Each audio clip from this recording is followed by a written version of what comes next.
Entonces hacemos un recuerdo relativo de lo que es la inmunidad, ¿no es cierto? Ya han visto la parte general de este segmento. ¿Qué significa la inmunidad? Lo que llamamos prosaicamente nuestras defensas, ¿no es cierto? Inmunidad activa, inmunidad pasiva, que puede ser natural, artificial en ambos casos, con las diferencias de las que nos valemos, por ejemplo, para generar inmunidad posteriormente, ¿cierto? En esta pasiva intervenimos cuando es en forma natural. Todo, la madre en el momento del nacimiento transfiere al producto, sobre todo inmunoglobulinas. Estas han de ser funcionales un tiempo breve, algunos meses se dice, ¿no? Pero su efecto es inmediato. Eso permite que el recién nacido no se enferme fácilmente. Y mientras va generando sus propios mecanismos de defensa, pues esa transferencia fisiológica le ha de ser. La forma artificial de generar inmunidad pasiva es mediante suero o gamma globulinas. ¿Cuándo ocurre eso? Sobre todo cuando nos encontramos, por ejemplo, con algunos animales ponzoñosos, venenosos, hormigas, avispas, abejas, ofidios, en fin. Todos estos, inclusive algunos procesos infecciosos como el tétanos, si se establecen a veces requieren de tratamientos un poco más heroicos, y entre ellos la administración de sueros o gamma globulinas. En el tétanos, por ejemplo, que ya es más raro con la vacuna, los antibióticos, cuando ya está establecido el cuadro, cuando la toxina tetánica ya está difundida, no se puede contrarrestar con antibiótico. El antibiótico eliminará a la bacteria, pero no elimina sus toxinas. ¿Cómo se contrarresta? Con gamma globulina.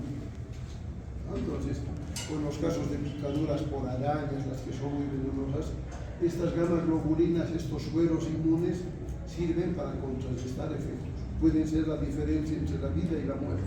En la prensa habrán escuchado el año pasado, hace 2 años, de un lugar en el oriente donde abundaban víboras, llamaremos serpientes venenosas, y en los que por la distancia pues no había el suero antiofídico, que es una gamma globulina que se prepara en animales de laboratorio, caballos, burros, ovejas, en quienes se les administran dosis pequeñas y como respuesta el animal produce gamma globulina. ¿Qué hace el hombre luego? Las retira, las prepara, las procesa como para que ya como medicamentos en frascos se las pueda suministrar. Esas son las gamma globulinas, ¿no? La inmunidad activa la hemos visto en forma natural a partir de adquirir una infección, ¿no es cierto? Pero la artificial la podemos generar con vacunaciones. Es decir, ¿qué hacemos con la vacuna, con la inmunización? Exponer al organismo, no de manera natural obviamente, de manera deliberada. Le estamos colocando, ya vamos a ver, microbios enteros, pueden ser sus partes, hasta fracciones de ácidos nucleicos, que van a simular una infección, una primera infección. ¿Qué hace el organismo? La conoce, genera su respuesta, y esta puede ser duradera, si bien puede tardar. La duración puede ser inclusive de por vidas, por ejemplo, hablamos de duración de años, o lo más importante, que para varios de estos procesos queda una memoria inmunológica. Eso lo han visto cuando han hablado de inmunidad natural, ¿no es cierto? O inmunidad adquirida. Entonces, eso es lo que procuramos con la inmunización, simular una infección para que el organismo aprenda a defenderse. Eso pasa con todos nos agarramos a ver un brazo, el brazo izquierdo o derecho, ¿dónde tiene cicatriz? ¿Derecho o izquierdo? Derecho, a ver. Unos más grandes, otros más chicos, algunos casi no es notorio. Esa es la BCG, no nos preguntan para colocar. Parte de las políticas de salud, colocarnos esa BCG al nacer, para que en algunos casos, ¿qué hacen? Provoca una herida. Y esa va a cerrar sola. Las mamás que no estén informadas o el pediatra que falló no les comenta, pues se va a alarmar, por ahí le coloca pomadita de penicilina, algo, y no hace falta, cierra sola. Por eso la cicatriz en muchos es una depresión pequeña, en otros puede ser un pequeño queloide, en otros un puntito, pero ya nos hemos expuesto al nacer. ¿Qué se logra? Que la tuberculosis, que es prevalente en nuestro medio, no nos prenda tan fácil, ¿de acuerdo? Un esquema a través de cómo funciona la inmunidad innata, la inmunidad adquirida o adaptativa, con los mecanismos que ya los han visto, ¿no es cierto? Volver a hablar de lo que es la inmunidad, una interacción entre hospedero y el agente. Muchas veces la inmunidad se genera de manera natural, por ejemplo, con la varicela. ¿Cuántos han pasado varicela? Probablemente todos, ¿no? O la mayoría, algunos no cuando estamos mayores. Pero con esa varicela nos hemos infectado, un agente llegó al hospedero y basta esa primera infección para que nunca más se repita. Es más, a veces en un colegio, escuela, uno empieza con varicela y las mamás a propósito los llevan, lo juntan al niño con el otro para que cuando pequeño adquiera la infección, y eso saben ellas empíricamente que va a generar una inmunidad duradera para la varicela. Que ya de mayores no se va a presentar igual, a lo sumo habrá un zóster, pero la varicela como tal no se presenta.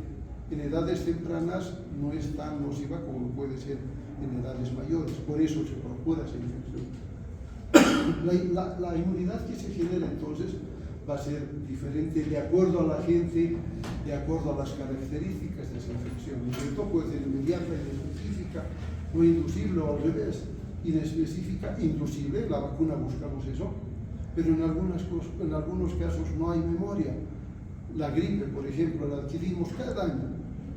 Nuestro cuerpo, nuestro organismo adquiere memoria de esa gripe, del virus de la influenza. Pero como el virus es capaz de mutar, de cambiar, es como si cada año se presentara con otra cara diferente.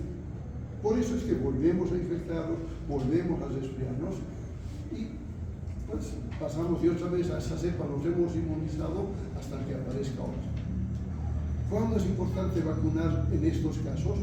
Para grupos vulnerables, o los muy pequeños o ya muy mayores, que ya tienen diferentes reacciones con algunas infecciones. A un adulto mayor, una gripe o un resfrío, pues puedes llevárselo al otro lado. Hay mortalidad por influenza. Es como se previene vacunándole antes de que tenga la infección como tal. Otra vez le estamos generando inmunidad antes de que sea necesario. Entonces, como concepto, si quieren, ¿qué será la inmunidad? La inducción de mecanismos inmunitarios mediante las vacunas, ¿no es cierto? Eso es lo que vamos a hablar. Y paralelamente también puede ser mediante el uso o el suministro de anticuerpos, generando una inmunización activa. En la inmunización activa, ¿qué hacemos? Tomar en cuenta como objetivos que, por un lado, la prevención y por otro, la erradicación. Eso, por ejemplo, con las políticas de salud. Cuando éramos estudiantes, más o menos por los 80s, se empezaron a aplicar lo que se llama el programa de inmunizaciones. ¿Cuál es el objeto? No solo prevenir, erradicar algunos procesos. Uno de ellos, por ejemplo, se consideraba el sarampión. Se lo consideraba erradicado. Lastimosamente, como no todos toman el mismo cuidado, le ponen la misma seriedad, hay países donde han aparecido brotes. Eso se difunde y de vez en cuando aparece alguno que otro caso. No está erradicado. El objetivo es ese. La viruela, por ejemplo, se ha eliminado, se ha erradicado. Para mi generación todavía nos vacunaban en el otro lado para la viruela.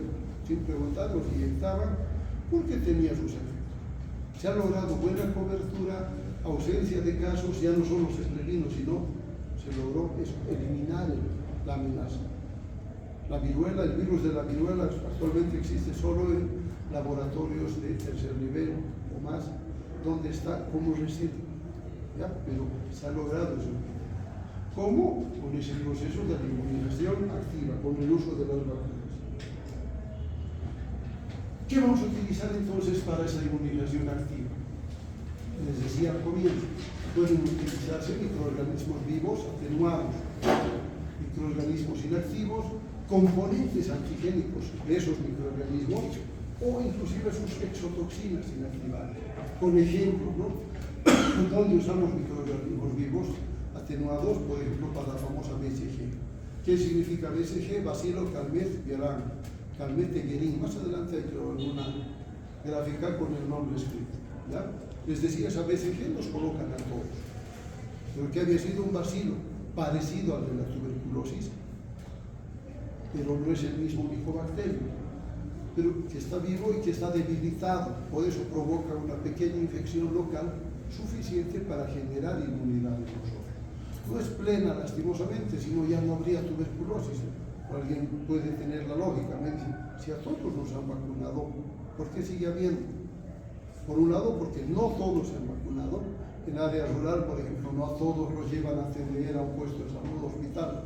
Nace en la casa, pues obviamente no va a recibir vacuna. Y muchos de los partos en área rural se dan en domicilio, por lo tanto, pues no están beneficiados de la vacuna. Otros ejemplos del uso de microorganismos vivos son estos, ¿no? La polio, sarampión, parotiditis, varios. Cuando se utilizan microorganismos inactivos con el Bacillus pertussis, que provoca la coqueluche. Luego usamos componentes antigénicos con agentes como el virus de la hepatitis B o un bacilo como es el Haemophilus influenzae. Exotoxinas, les decía, las toxinas que provocan algunos microorganismos son muy agresivas, nocivas. Pasa con el tétanos, con la difteria. Entonces, valiéndonos de eso, se pueden inactivar esas exotoxinas de modo que el organismo reconozca su presencia, genera inmunidad, de modo que cuando nos exponemos de nuevo al bacilo tetánico, al bacilo de la difteria, ya no hacen la infección. Pues una infección mucho más pasajera, mucho más leve, y el organismo se puede defender mejor. No llegamos a esa etapa, ¿de acuerdo?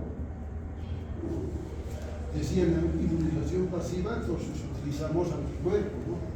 Elaborados por otro organismo, el ejemplo de las inmunoglobulinas, de los sueros inmunes, que se preparan con animales de laboratorio.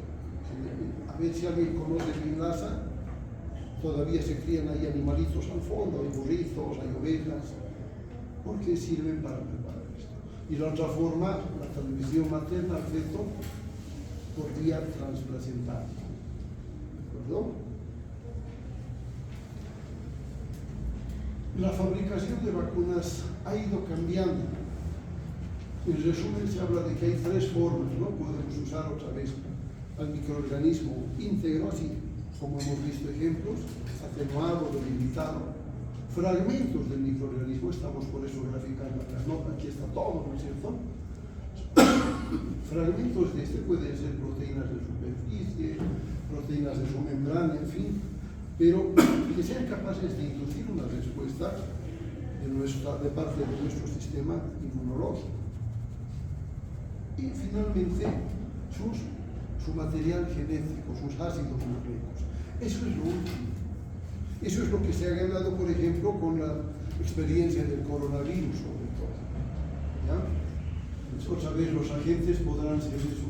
Ya les decía, no, el microorganismo íntegro, pueden ser partes, inclusive partes de sus partes, proteínas, polisacáridos, ácidos nucleicos, toxinas, en esos casos se llaman toxoides. Las inmunoglobulinas, las antitoxinas, lo que decía, lo que se prepara en laboratorios de referencia. Las vacunas las podemos clasificar de esta manera entonces, otra vez, ¿no? Atenuadas, muestras inactivas, polisacáridos, conjugados bacterianos y proteínas purificadas. Todas estas, dependiendo del microorganismo, pueden permitirnos conseguir buenos niveles de protección frente a varios agentes. Vamos a ver después más ejemplos. Unas vacunas vivas atenuadas, por ejemplo, lo que dice, ¿no? Derivan directamente del agente que causa el problema, sea virus o bacteria. ¿Qué deben generar? Una respuesta inmune que permita que la infección se replique en la persona que ha recibido la vacuna. Debe simular una infección. Pasa eso más frecuente con algunas. ¿Alguien recibió la vacuna para la influenza? Sí, o para el coronavirus al comienzo. Muchos, ¿no es cierto? Por el temor y demás. Y si hacen memoria, si no con ustedes, con alguien que conocen, varios de ellos han hecho un cuadro subclínico. Es decir, con la vacuna influenza sobre todo se ve, uno recibe la vacuna y es como si hiciera un resfrío, pero no tan aparatoso como es la infección habitual. Eso llamamos un cuadro subclínico, no con todo lo que tiene. Y eso es suficiente para mostrar que ha habido respuesta inmune y que cuando hay una nueva exposición, esa persona vacunada va a poder defenderse mejor. ¿Ya?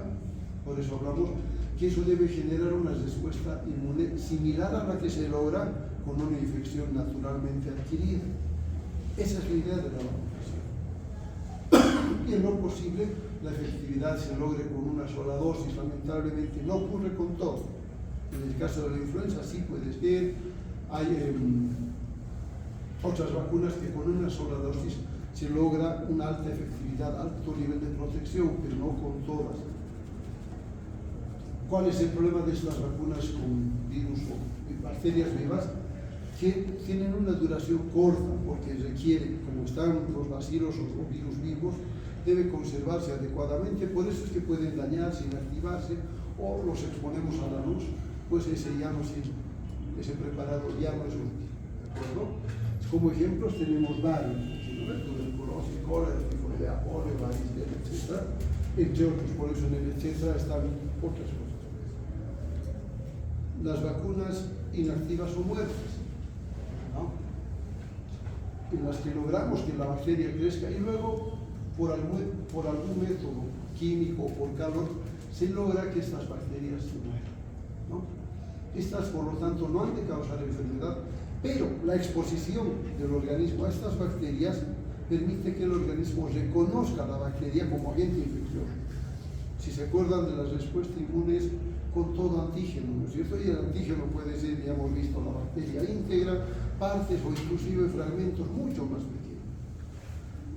La diferencia es que en estos casos se requieren dosis múltiples y generan en su mayoría una respuesta de tipo humoral. ¿Qué significa? Producción de anticuerpos, de inmunoglobulinas específicas, eso sí, para estos procesos.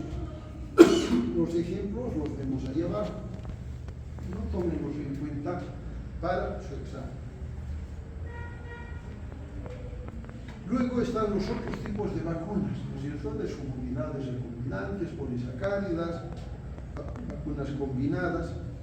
Con los ejemplos, cuando se utilizan polisacáridos, por ejemplo, esa meningococo 23 valente significa que se utilizan 23 componentes de 23 cepas diferentes de neumococo. ¿Cuáles? De las muchas más que hay algunas que se relacionan más, por ejemplo, con la meningitis. Eso nos interesa prevenir. Entonces, es como si utilizara esa 23 valente todas las cepas que están vinculadas con casos de meningitis. Hay otras vacunas que pueden tener algo menos, las más frecuentes, por decir, en Estados Unidos, pero se prefiere usar algo que sea más amplio y de aplicación mayor. Luego la vacuna contra el meningococo, ya saben cuál es, ¿no es cierto? Una Neisseria, que igual buscando sus serotipos A y C, sobre todo los que tienen más relación con la meningitis por meningococo. En las vacunas que usan conjugados bacterianos van a estar las vacunas para hemófilos y influenza tipo B. Hay una vacuna para el neumococo hexavalente, ya por su nombre nos dice cuántos tendrán. Si es el TAP, 7 nomás, ¿no es cierto? Pero igual en ciertos medios tiene ya conocida su comportamiento epidemiológico, se pueden lograr aislados cepas más frecuentes, y han visto que no habían sido 23 suficientes, no, solo 7. Entonces no deja de ser algo menos limitado en cuanto al otro, pero todavía.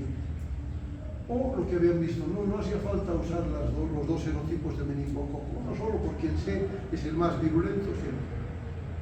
Entonces eso permite prevenir el problema, pero también asumiendo ciertas limitaciones. Y lo que decíamos, ¿no? Proteínas purificadas a partir de sus exotoxinas, en el caso de la difteria, tétanos o la tosferina. ¿De acuerdo? ¿Qué se espera de las vacunas con todas estas consideraciones? Que la mayoría se dice que van a utilizar ya fragmentos de ácidos nucleicos. Las vacunas con ADN dicen son más fáciles de preparar, más económicas y lograrían lo que algunos hablan, una inmunidad de mucha mayor duración. Eso nos interesa a todos, ¿no es cierto? Luego hay vacunas con vectores recombinantes. ¿Qué son estas vacunas en plataforma? Creo que hay alguna gráfica.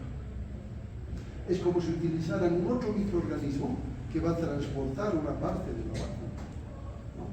Entonces, igual, estas, al usar esa plataforma como vehículo, van a permitirnos que genere el sistema inmune una reacción suficiente y efectiva para prevenir algunas enfermedades. Es decir, ¿por qué se habla de ese futuro? Que estas que utilicen ácidos nucleicos son las que se irían imponiendo. Ya ha pasado con el coronavirus, si se acuerdan, aparecen publicaciones ahí sin autor en las redes, por ejemplo, en el sentido de que las que utilizaban ADN recombinante o fragmentos de DNA, si alguien ha leído, la China, por ejemplo, tiene otro mecanismo, la vacuna rusa otro mecanismo, y se dice que eran las menos efectivas. Las otras utilizaban ácidos nucleicos, la Pfizer, la Moderna, la que nos han colocado acá, inclusive la Johnson, que se basan en nuevas tecnologías, que con el coronavirus, que se ha logrado acelerar algunos pasos. Normalmente, si se acuerda alguno de lo que se decía, ¿no?, en la primera ola, ¿cómo hacemos? Conseguir una vacuna con las normas vigentes hasta entonces podía tardar años, porque había que hacer pruebas biológicas de primer, segunda, tercera línea, y lo último que hacía era hacer pruebas en humanos. Algunos pasos por la necesidad se han acelerado y nos ha mostrado que sí había efectividad. Por eso es que estas vacunas con ácidos nucleicos o fragmentos se pueden preparar más rápido. En los hechos eso ha pasado. En la primera y segunda ola del coronavirus, como médicos nos veíamos atados de manos. ¿Qué más le damos? Sabiendo que es un virus que con antibióticos no se trata. Se aparecieron ya para la tercera ola las primeras vacunas, y si se acuerdan, peleábamos con ellas en el hospital. Poco más nos agarramos a golpes para demostrar quién era más importante, en otras palabras, porque quienes estaban en primera línea éramos unos en relación a otros, ¿no? Ahí hemos aprendido algunas cosas como para ver, ¿no es cierto?, lo que les decía, utilizar, por ejemplo, un microorganismo inocuo para transformar fragmentos específicos. O sea, no necesariamente vamos a colocar, como en el caso de los microorganismos vivos o atenuados, uno que provoque la infección, sino otro que sabemos que es inofensivo, pero que nos va a servir para transportar lo que nos interesa como componente del agente que nos interesa prevenir, ¿no es cierto? Entonces, por eso las acepciones, y a ese virus inocuo se lo considera una plataforma o un vector, se entiende, ¿no es cierto? No necesitábamos, pasa con muchas cosas, muchas bacterias hacen de vectores de algunos virus, o al revés, se pueden hasta, se dice, fagocitar virus, van al ver en la parte que corresponda. Entonces, esas particularidades las utilizamos para qué. Si conocemos sobre todo que hay virus inocuos, lo utilizamos como vehículo al cual insertamos un fragmento de RNA o de DNA de este coronavirus. El virus, como está vivo, es inofensivo, ha de llevar un fragmento, nuestro organismo reconoce eso y se ha generado la inmunidad que nos interesa, duradera. ¿De acuerdo? Ese es el mecanismo, por eso habla de ejemplos, ¿no? La vacuna contra problemas que son serios. Una infección por virus de ébola es altamente letal, su mortalidad es muy elevada. Las infecciones contra el coronavirus nos han enseñado, les decía eso, ¿no?, que se podían utilizar vectores. Entonces, la diferencia con el tipo clásico de vacuna es que estas tienen menos plazos en tiempos para desarrollarse.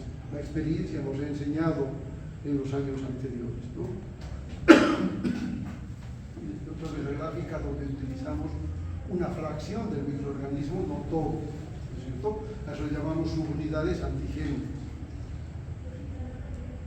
Cada microorganismo es antigénico de por sí, pero que hemos aprendido que no necesitamos ver a todo el virus para decir que hay riesgo.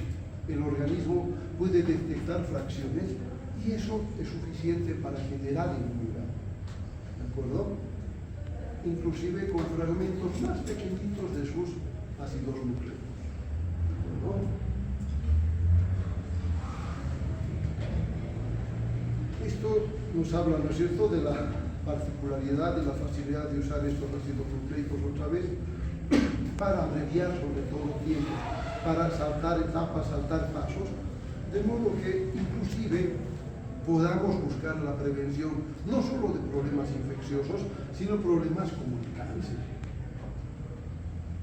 Y sí, cuando escuchamos de cáncer, los médicos nos alarmamos y el paciente mucho peor, se puede dar un tiro, porque es sinónimo de un problema serio. Algunas se pueden prevenir, de hecho ya ocurre con el cáncer de cuello uterino, muy vinculado a la infección por papilomavirus, por el agente infeccioso. Con las vacunas para el papilomavirus podemos indirectamente prevenir casos de cáncer de cuello uterino. Si han escuchado, las damas aquí son jóvenes, en colegio tal vez les han ofrecido, aquí en la carrera de enfermería ofrecía la vacuna gratuita un tiempo. Requisito, algunas no edades, no relaciones sexuales porque deben estar expuestas, y va más allá. Inclusive con esta vacuna ya no solo se las ofrece a las damas en otros países, sino también a los varones. Si bien en el varón el riesgo de cáncer es mucho menor, puede haber cáncer de recto, cáncer de genitales, la idea de prevenir la infección es para que el varón no sea un vector indirecto del virus, ¿no es cierto? Porque como se transmite por contacto sexual, para muchos la lógica es admisible. No solo prevenir en las damas, que son las que están más afectadas, sino en quienes van a llevar la infección a las damas. Entonces son lógicas que nos permiten encarar los problemas de salud de otra manera en base a lo que vamos aprendiendo, a lo que se ha podido aprender con el coronavirus y a lo que se ha podido ver en el sentido de mejorar la preparación de vacunas. Nos vamos un poco a la historia, tenemos algo de tiempo, un gráfico de las primeras formas de administrar vacunas. Esta es la variolización que se hacía.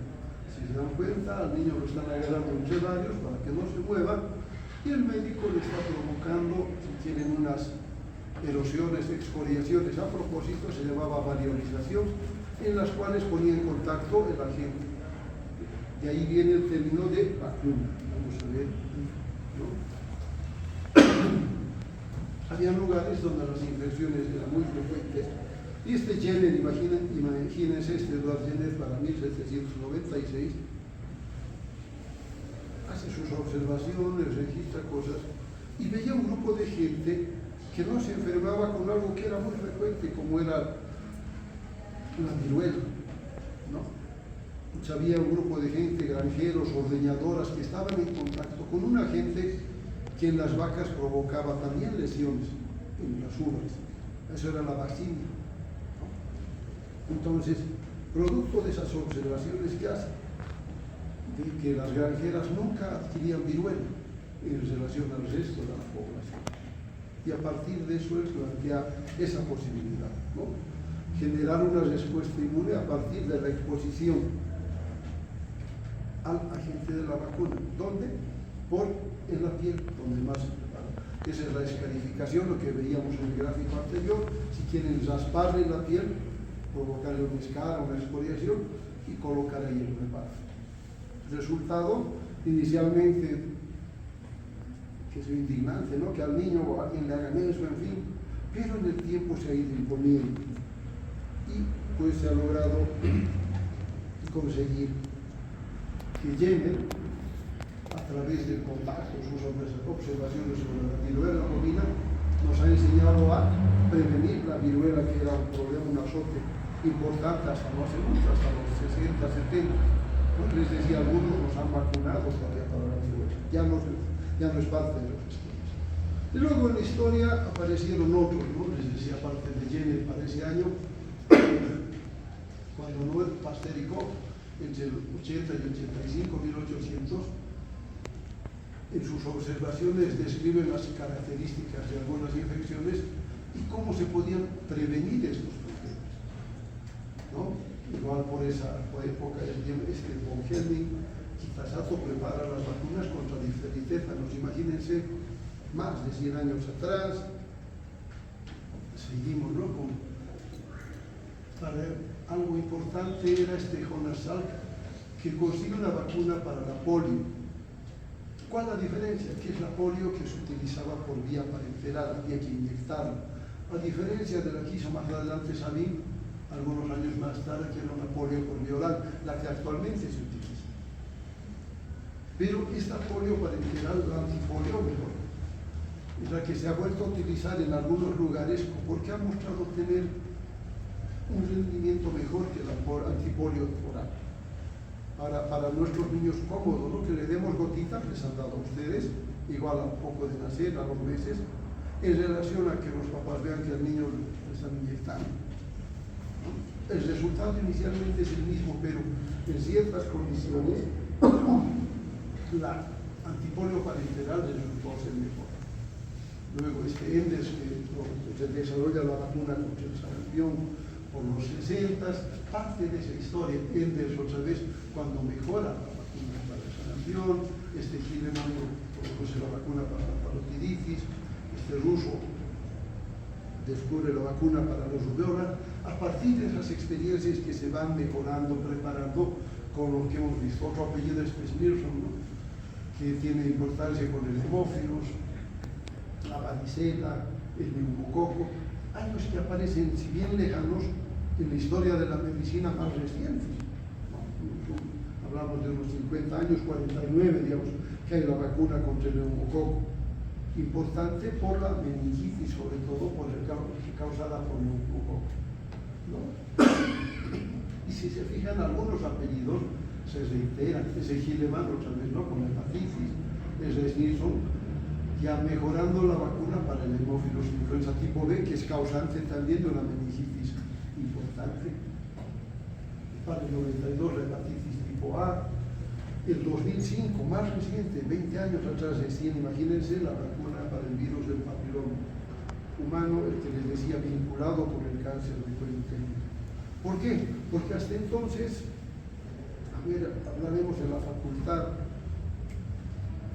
unos 5 años antes de esto, se hizo un trabajo grande con colegas del Japón que nos han dejado su material para tomar muestras y mandárselas. Algo habrán servido para que tomábamos muestras genitales de damas, y eso había que mandar selladitas y demás identificadas, para que a partir de eso se encuentre ese vínculo entre el cáncer de cuello uterino con la infección por papilomavirus. Ya les decía, habitualmente ¿qué provoca verrugas? ¿Cuál nos interesa? El que provoca la verruga genital. Y de esos, varias de las cepas en la clase, van a ver más adelante, tienen relación con cáncer del cuello uterino, que es dramático en las mujeres. Vemos en etapas más tempranas cada vez. Entonces, su prevención, no voy a tener tanto tiempo, es importante. Los resultados los veremos seguramente en el tiempo también. Ustedes ya los van a ver. Las vías de administración de las vacunas son estas, ¿no? Oral, subcutánea, muscular, intradérmica. No hay otras maneras, por supuesto, hasta ahora. Se entiende cada una de estas con sus ejemplos, ¿no? La oral, la que le vamos a dar a tomar. Diferenciar estas. Las subcutáneas levantamos la piel y debajo la colocamos diferente a la que es intramuscular. Vamos a ver cómo se coloca. La intradérmica, que debe estar en el espesor de la piel. Esta vacuna, la BCG, por ejemplo, debe ser intradérmica. Por eso las diferencias en nuestras cicatrices. Por ahí alguien un poco entrenado nos colocó subcutánea y por eso se han hecho heridas más grandes, las cicatrices mucho más, pues más notoria, ¿ya? En cambio en otras no. Y las dosis por eso mismo, en el espesor de la dermis es como si lográramos un abón, se llama, lográramos que se hinche la piel. Las dosis mínimas, ¿no es cierto? 1/10, 1/100 de mililitro. Las jeringas pequeñitas y una parte. Y les decía, la vía intradérmica debe estar en el espesor de la dermis y epidermis. el ángulo en que se coloca dicen que varía, no solo para enfermería, nosotros también colocamos vacunas. En la subcutánea varía un ángulo de 45 grados porque llegamos a colocar debajo de los pies, ¿no es cierto? Y en la vía muscular, ángulo de 90 grados porque debemos incidir, llegar a músculo. Lo que les decía, ¿no? Los ángulos en los que se aplican las diferentes vacunas. Los lugares donde aplicamos las vacunas. Se puede colocar, no todo lo intramuscular se hace en deltoides o en los glúteos, también puede hacerse en el músculo vasto externo, sobre todo, que es más grande. En los niños, de la misma manera. Y esto es un recordatorio, les decía, la BCG en la derecha ya es un convencionalismo, es decir, eso es lo que los programas de vacunación quedan. La triple viral se coloca en el brazo izquierdo, la pentavalente en el muslo derecho, la antihepatitis y antiinfluenza en el muslo izquierdo y la antineumocócica generalmente también en el muslo derecho. Este es un esquema de vacunación inicial, hay varios, vamos a ver otros. Simplemente quiero que se acuerden de que hay lo que decíamos hace rato, vacunas de dosis única, vacunas de dosis múltiples, vacunas que requieren inclusive refuerzo. ¿Ya? No todas se aplican en niños. Y lo que se llama este programa ampliado de inmunización es vigente por iniciativa de la Organización Mundial de la Salud hace 50 años. Igual, relativamente reciente, ¿no es cierto? 3 años después recién en las Américas y en Bolivia desde el 79. Por los 80, cuando estábamos en el lugar de ustedes, hemos sido parte de campañas de vacunación que habían acá, que usábamos cualquier forma de acercarnos a la gente para convencerla de que vacune a sus niños. Ya, como anécdota, nosotros hacíamos música, nos íbamos al alto con nuestras cosas y a tocar. La gente curiosa se acercaba. Y alguien le hacía el discurso de las vacunas, en fin, para motivarlos, y muchos sí, iban a traerlos o teníamos niños buenos y no teníamos insumos. ¿Qué hacíamos? Un bombo grande servía de mesa, un guardapolvo como mantel, sí teníamos lo demás en cadena de frío y a colocar vacunas. Ha servido para lograr coberturas con qué objeto: disminuir mortalidad por infecciones prevenibles como son el sarampión, tosferina, las más frecuentes por el todo. Ya algunas de estas dejan secuelas. El tétanos puede ser mortal, la difteria puede ser mortal, la polio deja secuelas físicas. Hay gente, cada vez menos porque se vacuna, que por ejemplo la van a ver con problemas de ambulación, un miembro más corto que el otro, en fin, por la polio. Y es algo que obviamente influye a nivel familiar, individual, colectivo, entonces se puede. Para el 79 se comenzó eso y 20 años después se ha mejorado, si quieren, ese programa, porque todo esto es gratuito. La OMS suministra vacunas sin costo, la mayoría de estas, porque es parte de programas de apoyo. ¿No? Se ha mejorado, dice el país de segunda generación, como sumándole a estos problemas que se previenen con estas campañas de vacunación, otras por problemas que han sido frecuentes, lo que hablamos de hemófilos tipo B, hepatitis B, la parotiditis, la rubeola. ¿No? Los programas han mejorado. Este es un esquema de esta, que lo traigo porque lo aplican en Estados Unidos, que difiere del nuestro, ya, porque aquí incluye niños y adolescentes. Pueden ver por allá, en fin, se ha mejorado, pero nuestras, este es otro, creo que es de México, pero que ya más o menos lo copiamos. Este se entiende, ¿no es cierto?, qué vacuna, qué problemas incluye para prevenirlos, la frecuencia de su administración, los refuerzos, las vías inclusive, ¿no es cierto? Este es un buen mnemotécnico para acordarnos. Si bien ya no hay esas campañas como antes, es bueno que estén enterados, porque ustedes van a ser quienes amplifiquen la información. A ver, a la mamita o a Joel, que se acerque un familiar tuyo con su bebé, tiene que ser 1 año, ¿quién le toca? ¿Y quién le va a decir? Vamos a ir al centro de salud. Algo tenemos que responderle, ¿no es cierto? Y a ver, ya ha recibido, que si la triple viral, ya ha recibido la pentavalente, sí, cuánto, ya le toca, en fin. Podemos ayudar, orientar a la gente a mejorar el manejo de las vacunas, ¿de acuerdo? Esto ya no es esto. Si vienes de Santa Cruz, más o menos se aplican estos esquemas como recordatorios. En los centros de salud van a ver esto, ¿no? Al ingreso, como para que la gente se oriente y diga, bueno, mi hijo ya tiene que si 2 años va a tener, le toca el triple viral, ¿no? Sarampión, rubiola, parotiditis, en fin, en función a lo que... Esto de la fiebre amarilla como tema lo van a ver, no solo es para niños, por si acaso, sino cuando vamos a trasladarnos a un lugar tropical donde hay el mosquito que transmite la fiebre amarilla, debemos vacunarnos 10 días antes. Si alguien no ha salido de La Paz, no conoce los yungas, por lo menos más allá de Coroicó, hay que pensar en esto. Hay que ir a buscar la vacuna, ¿para qué? Para prevenir. Y la protección es de 10 años o de por vida. Es decir, no solo es para niños, por si acaso. ¿Ya? Creo que hay algunos lugares más allá.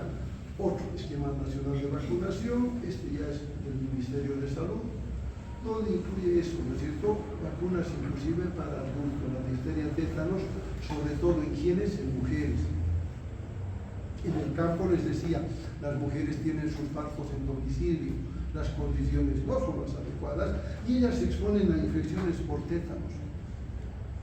Por lo tanto, es importante prevenirla. Ahí sí hay que vacunar, insistir. No es lo mismo que en la ciudad alguien que no sale de acá, viene a su seguro, tiene su atención en la seguridad social e insiste, quiero vacunas. Ya, pero no es tan importante porque va a tener el hospital. Se supone que ahí manejamos las cosas de otra manera. Pero no está de más esa vacuna por algunas circunstancias.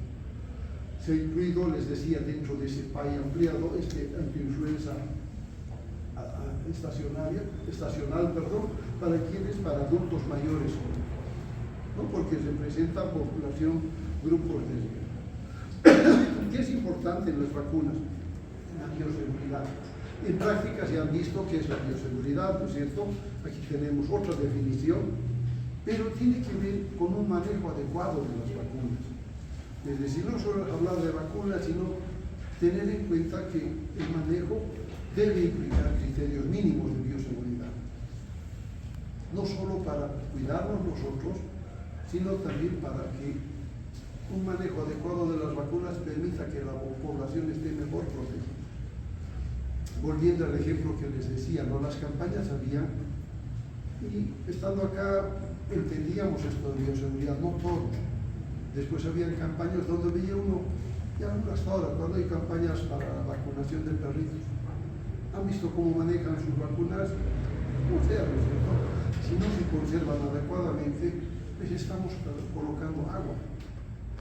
No estamos usando la vacuna, porque no es resistente a todo esa vacuna, como vamos a ver. ¿Qué busca esto entonces? Mejorar la manipulación de los equipos, el uso de las cajas de bioseguridad, el uso adecuado de las agujas que vamos a utilizar junto con las jeringas, por criterios de bioseguridad han visto, ¿no es cierto? La eliminación de desechos es importante, entre ellas las jeringas y agujas que son un riesgo. Les decía, el uso adecuado de las jeringas, manejar adecuadamente las áreas de vacunación, los ambientes mejor si son exclusivos. Eso ocurre en servicios de salud, no se vacuna en cualquier lado. En los hospitales hay un área específica para vacunar, ¿no? Diferente ya en un consultorio donde se maneja de otra manera, los pediatras manejan vacunas, pero deben observarlas adecuadamente. La cadena de frío se llama ese proceso en el que se conservan las vacunas de modo que se mantengan sus capacidades o sus cualidades, que se mantenga esa capacidad inmunitaria, ¿de acuerdo? Y eso es importante desde la fábrica, si se llama así, desde el laboratorio que produce la vacuna, hasta el último nivel donde se va a aplicar la vacuna. La conservación más apropiada es esta. ¿Qué la conseguimos dónde? En un refrigerador. No. Ahora, el refrigerador que utilicemos debe ser exclusivo exclusivo para vacunas. ¿Por qué? El de nuestra casa, si quisiéramos conservar, constantemente se abre, se cierra, ¿no es cierto? Por lo tanto, la temperatura de repente pueda superar los 8 grados. ¿Eso qué hace? Le va a restar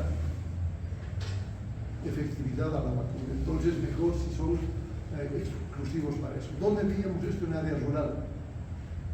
Yo estaba haciendo provincia en una región tropical. La tentación era grande, no tenía refrigerador de colocar ahí junto con las vacunas, bueno, además no ocupaban todas, en un lugarcito, colocar que sean mis alimentos. ¿No? Porque debemos garantizar eso. El almacenamiento, transporte, les decía, deben ser respetados para mejorar las calidades, las cualidades o conservar las cualidades de las vacunas, ¿no? Entonces, esos son termolables, por lo tanto, si la temperatura es mayor a 8 grados, puede ser que pierda efectividad.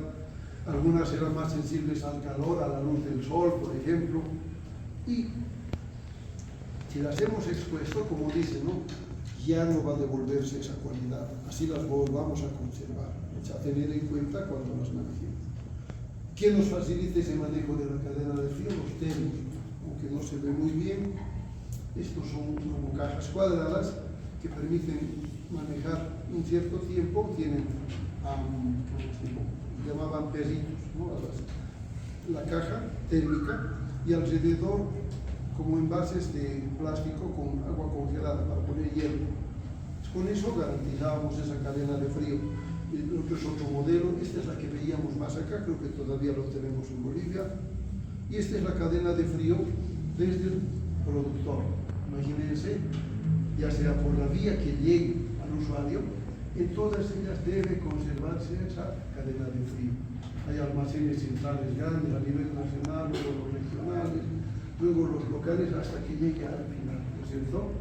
Entonces ese vacunador debe tener la certeza de que la vacuna está como se la produjo. De otro modo, estamos engañándole a la gente. Algunas consideraciones respecto a algunas vacunas, la vacuna contra el papilomavirus, por ejemplo, en quienes se aplica a mujeres de 3 a 26 años, en varones para algunos lugares, ¿no?, entre 13 a 21 años, en quienes no han completado dosis, en fin, ciertas condiciones. Hay 2 tipos de vacuna, una es la Gardasil, que son 3 dosis, otra es la Cervarix. Esas son las que manejan las cepas que están más vinculadas con el cáncer de cuello uterino, no para todas las cepas de papilomavirus, que son más de 100, ¿ya? Dependiendo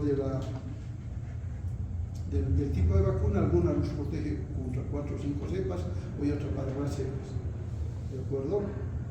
Una cuestión importante era lo que les decía, ¿no?, que no hayan iniciado relación. La BCG, lo que les decía, para prevenir la tuberculosis, sobre todo en recién nacidos. Es un liofilizado de este bacilo, ahí se puede leer cómo se escribe el bacilo Calmette-Guerin, así se pronuncia, es francés, ¿no? Bacilos vivos a partir de cepas no del Mycobacterium tuberculosis, que es el que causa la tuberculosis, sino de una otra micobacteria, como es Mycobacterium bovis. Pese a que usamos la BCG, nos dicen que todavía hay muertes por tuberculosis, y en nuestro país todavía es dramático. Sigue habiendo, hay un programa de control de tuberculosis que todavía hace esfuerzos para bajar el número de afectados, pero pues cuesta, ¿no? Otras consideraciones después de la BCG, respecto a quienes deben recibirla. No es una protección absoluta, les decía. Algunas consideraciones respecto a las cicatrices que se producen, en fin, los esquemas. Son frascos que vienen con varias dosis. El liofilizado en práctica se escuchaba, ¿no es cierto? ¿Cómo era, Joel? Era la respuesta a lo que era la nevera, qué materiales contiene. Claro, el liofilizado se conserva en congelación, inclusive. No como un preparado ya que podemos tener en la cadena de frío de 2 a 8 grados. La dosis, les decía, como es intradérmica, 1/10 de mililitros, recordando dónde deben estar, ¿cierto? Luego la vacuna para la hepatitis B, importante para nosotros porque nosotros somos personal de salud, deberíamos recibirlas en eso, ¿no? Luego personas con problemas renales, las que requieren transfusiones, luego las que están en lugares donde hay hacinamiento, ¿ya? Porque hay varias formas de transmitir, hay varias presentaciones, frascos con 20, 10 dosis, en fin.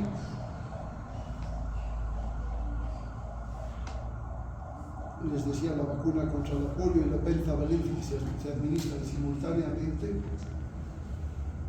con esa frecuencia, a los 2 meses les damos a los niños, 2, 4, 6 meses, a los 18 y a los 4 años, lo que estaba resumido en ese cuadro, ¿no es cierto?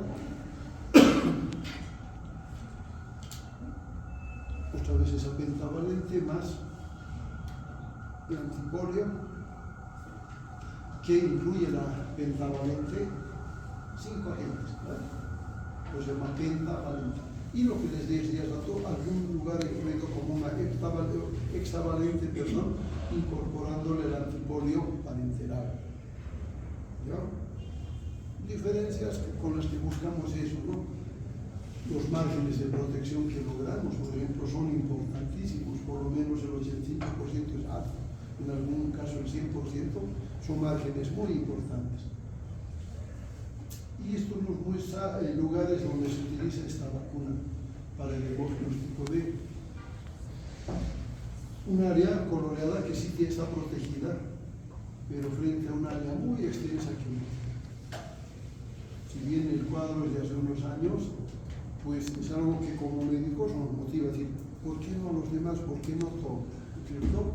La vacuna de la fiebre amarilla, les decía, es el mosquito que transmite la fiebre amarilla, mucho tiempo ya tiene, imagínense, y lo que se hace es utilizarla como hay un elevado número de casos, en quienes van a exponerse a las zonas endémicas, se llama, donde hay la vacuna, donde hay la infección. Hay un vector, hay infección, por lo tanto se considera que es zona endémica. Y Bolivia está dentro de esas, todavía hay casos. Es mejor prevenirla porque es un cuadro muy importante, aparatoso, con mortalidad elevada, entonces mejor no llegar a eso, ¿no es cierto? La frecuencia, algunos dicen una sola vez, otros dicen cada 10 años. Son periodos largos como para quien vive en una zona endémica, se haga nomás colocar cada 10 años, ¿no? Nosotros que vamos a ir de vez en cuando, tal vez podemos espaciar eso. Una sola dosis, 0,5 ml, es poquita la cantidad. Si quieren, no duele mucho, vamos a hacer propaganda. La hepatitis A es una infección que si quiere, por vía oral. Entonces, igual, hay grupos de riesgo donde se puede utilizar. Es bien diferente a la hepatitis B, lo van a ver en el transcurso de las clases, ¿ya? Lo que les decía, el uso de la difteria, vacuna para difteria tétanos en embarazadas sobre todo, 5 dosis se les administra y que las protegen toda la vida. Tiene su frecuencia, ¿no es cierto? Cuando logramos convencerlas, la captación, de luego un mes y medio después de la primera, 6 meses después de la segunda, 1 año después y 1 año después. Y con eso las 5 dosis. ¿En quiénes es importante? En áreas rurales, mujeres de áreas rurales sobre todo. Esa es la labor nuestra, convencerles, tienen que vacunarse. Si va a tener parto en domicilio, con más razón, ¿de acuerdo? La del neumococo, les decía, la 23 valente, todos esos serotipos incluyen. No puede se llama así, la 23 valente. 23 serotipos, los más frecuentes, los más virulentos, que se conocen en algunos lugares.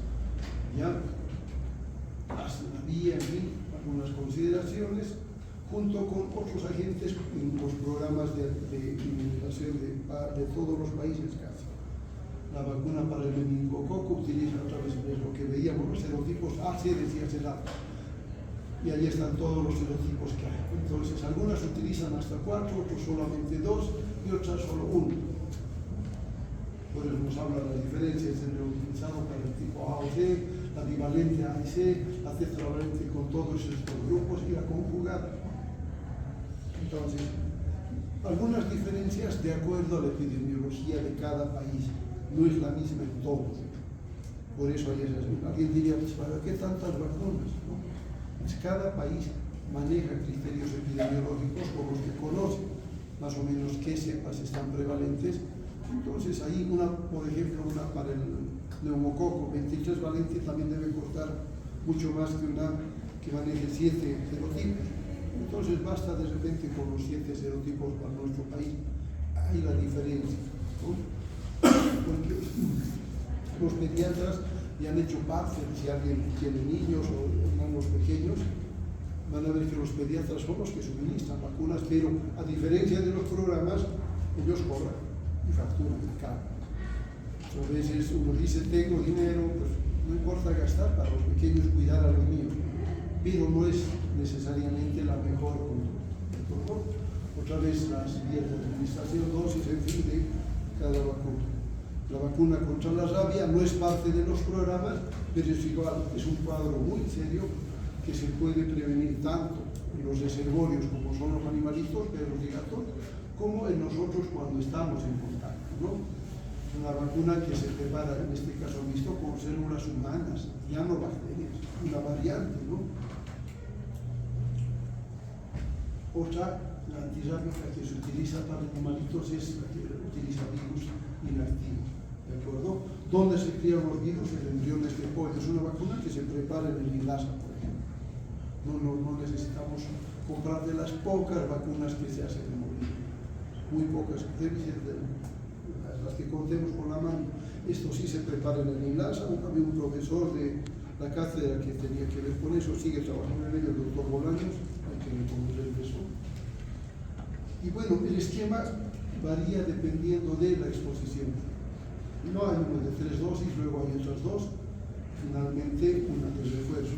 Es lo que actualmente se utiliza, antes se utilizaban 14 dosis, ahora son 5, ¿no? 3 dosis diarias y luego unas de refuerzo.